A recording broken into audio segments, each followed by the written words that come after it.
Bon dia, ens trobem a la via Ferrada d'Ulldecona. Estem fent una reconstrucció de l'accident que va haver-hi fa un parell de dies aquí, per part d'un noi, un escalador.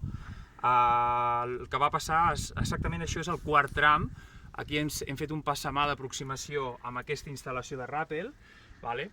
Ja veieu que aquí hi ha un passamà amb una línia de vida formada pel cable i la cadena metàl·lica. Llavors, l'accident es va produir de la següent manera. El noi es va apropar per muntar la instal·lació de ràpel aquí, portava una baga dissipadora similar a la que porto jo i portava a part una baga d'ancoratge extra com aquesta d'aquí. Això d'aquí jo m'ho he posat com a reasseguro, però ell en aquell moment no ho portava. Ell portava els 3 ancoratges que portava, les 3 bagues del cable de la línia de vida.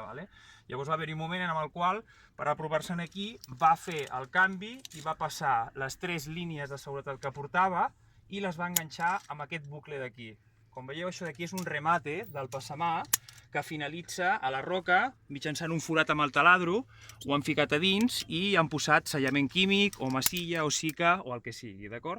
Llavors va haver-hi un moment que el nano estava amb les 3 bagues penjades d'aquí, i es disposava a treure la corda per muntar la instal·lació de ràpel. En un moment donat, això d'aquí va saltar i el nano va caure baix.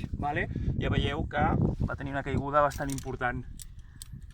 Veieu aquí, aquest arbre d'aquí, que té una branca trencada, part de la corda se li va enganxant allà i li va fer una miqueta d'amortiguació i per sort a l'hora de caure al terra no va caure amb tanta violència. Però ja veieu que el problema va ser que tenia tots els connectors de seguretat amb aquest bucle i que aquest bucle va saltar.